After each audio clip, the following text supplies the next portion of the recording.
This tutorial review will show you how to post video comment replies on TikTok.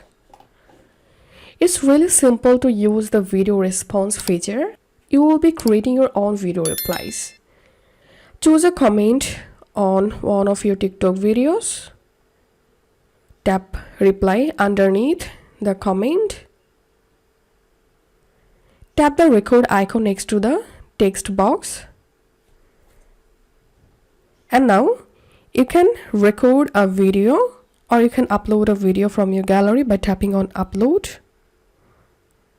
So I'm going to recording a video here.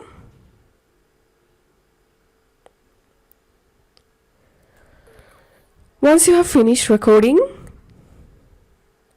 then use two fingers to pinch and pull the comment to make it bigger or smaller. Edit how long the comment stays on the screen. To do this, tap on the comment, then tap Set Duration.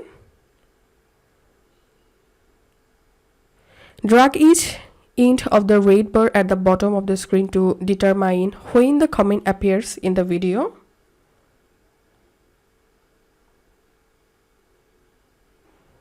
Tap on Next.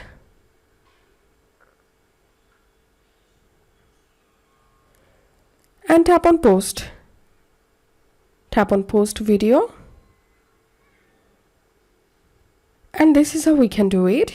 If you find this video helpful, don't forget to subscribe Tutorial River. See you in the next video.